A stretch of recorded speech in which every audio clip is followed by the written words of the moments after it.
All right, the Toyota failure heard all around the world. This 2024 Toyota Tacoma broke. Already, very popular TFL video just showed this thing off-roading in the snow, and it made a loud pop and it broke. So what's going on? All right, this is what's going on. Essentially, this part here broke. Now, Toyota fanboy I am, but shill I am not. So we're going to keep it real on this channel and talk about what broke. If you look at the mouse here, this is exactly what broke. It's called the ADD, or automatic differential disconnect. So this diagram may look complicated, but it's real easy. Okay, this is your front differential here where the mouse is.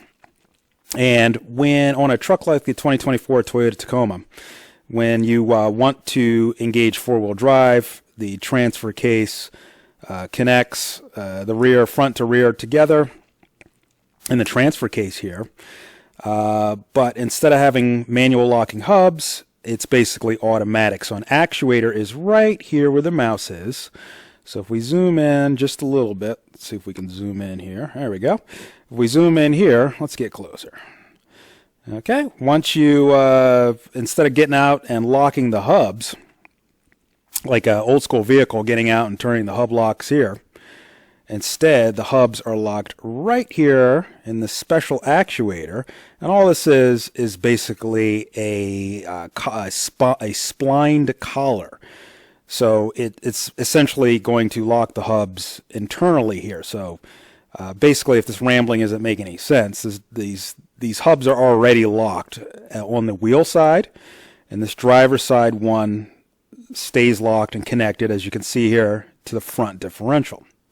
The passenger side, however, is disconnected when you are in two-wheel drive or rear-wheel drive mode in a vehicle such as the Tacoma, which does not have full-time four-wheel drive like a Lexus GX 550 or a Lexus GX 460.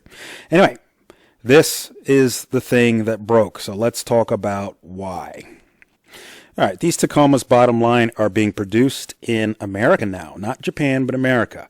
Same with the Tundra. And the Tundra had problems with their turbo wastegate actuators. And let's cut right to it. The problem is not a parts issue. Toyota, some people say, oh, Toyota's cheaping out on their parts. No, they're not. They're still using Denzos, that ADD actuator mechanism that broke on the Tacoma on the TFL video. That's a Denso part. It's a high quality part, and the ADD actuator that I just showed you has been around for decades now, probably going on 30 years. It's not a new part. The problem is you're looking at it right here. Okay? We got an American here making a Japanese car. And just like the Tundra, where they screwed up the turbo wastegate actuators in the assembly process, so too is the culprit here with the Tacoma ADD actuator, ADD collar, breaking on that truck. Essentially, these Americans screwed it up in the factory somehow, just like they did with the Tundra. I'm going to go ahead and say it. Americans are not supposed to make Toyotas. Yep, I said it. Period. Okay? This is coming from an American, keeping it all the way 100% real. You cannot have Americans making a Japanese vehicle. Why? Because our culture here in America is to make a quick buck, profit, and planned obsolescence. That's just what it is. It follows the Chinese model very closely. It's hard to tell who's in first place here with this model. The Chinese or the Americans in getting a quick buck and getting it out the door and turning a profit, and to heck with such thing as integrity or build quality or pride in your actual workmanship. That just doesn't exist in America. Now, if we converse that with a Japanese Toyota factory, such as you see here, you're going to know and you're going to see that the level of craftsmanship and pride in what the Japanese people do is just superior to any other world manufacturer, any country.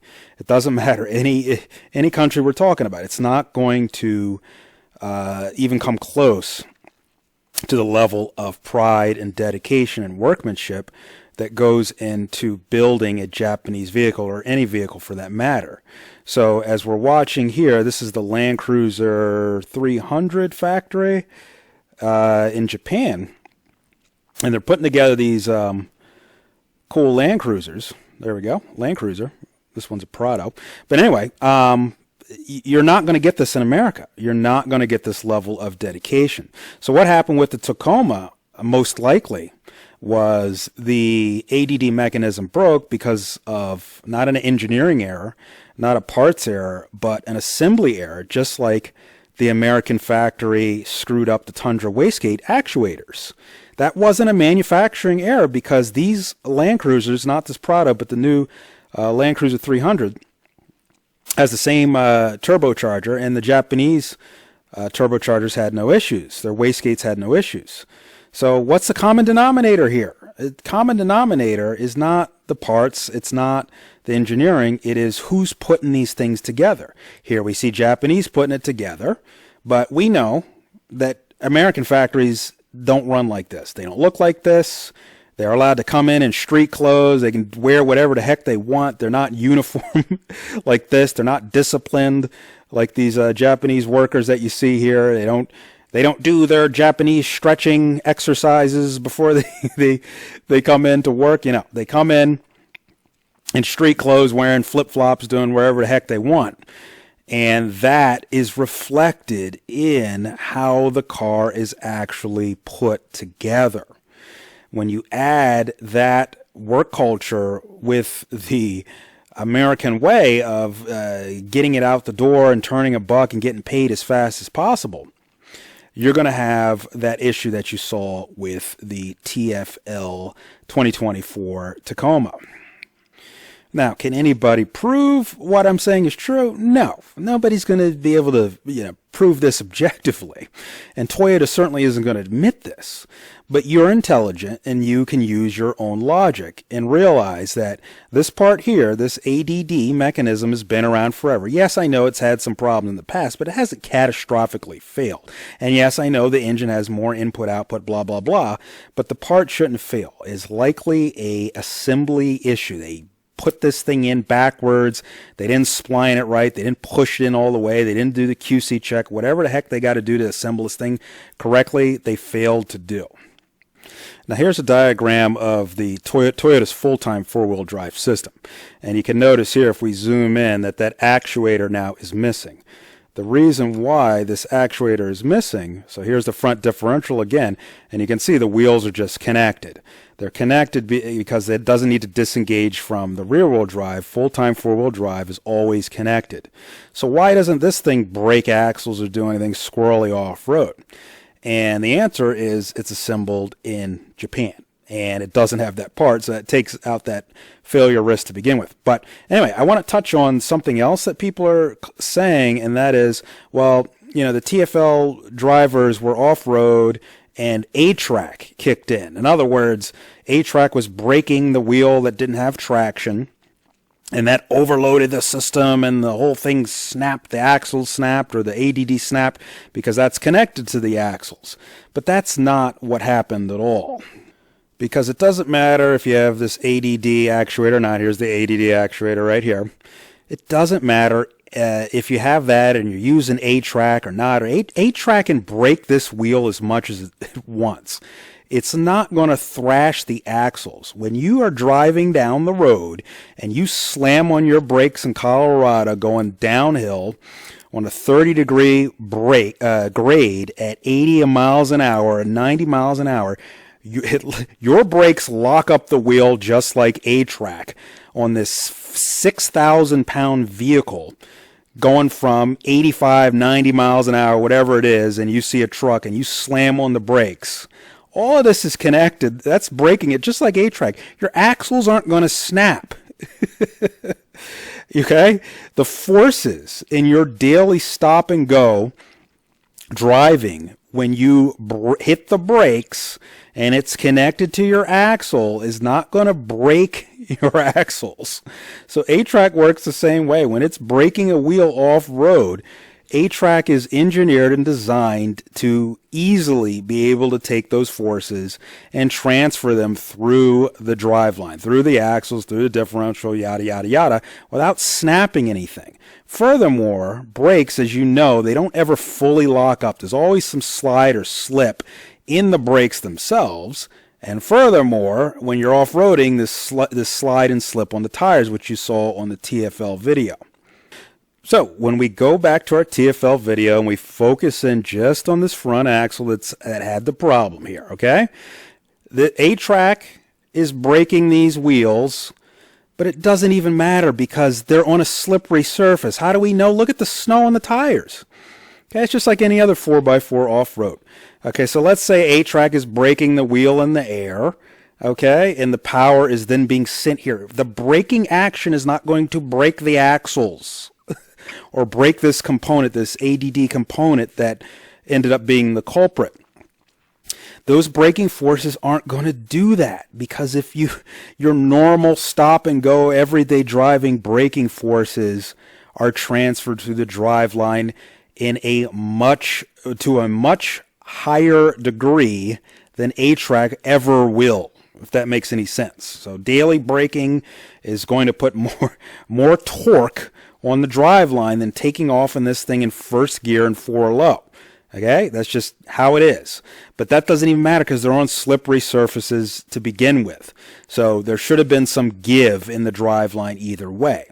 This component that failed, this ADD actuator, failed simply because, in my opinion, there was some sort of assembly error. So is Toyota going to admit that there was an assembly error? Probably not, because they never admitted it with the Tacoma assembly error.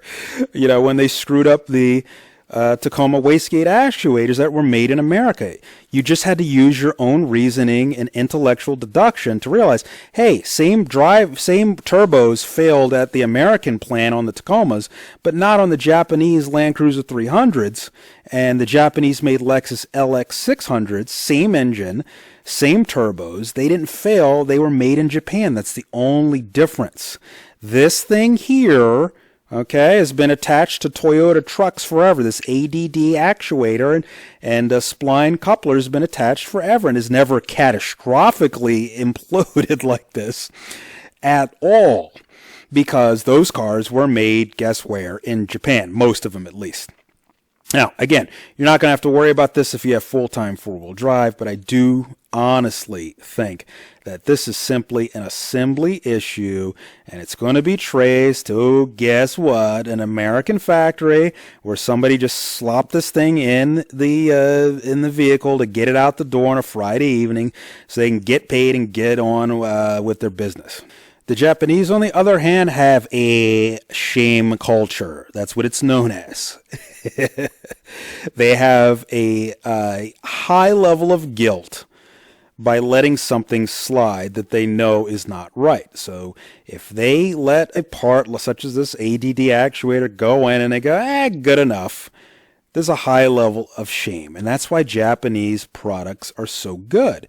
Because instead of facing that shame, they're going to stop the assembly line and correct the problem and go home feeling proud of what they've made and what they've accomplished. So bottom line, any takeaway here is whatever Toyota or Lexus you get, make sure it's built in Japan.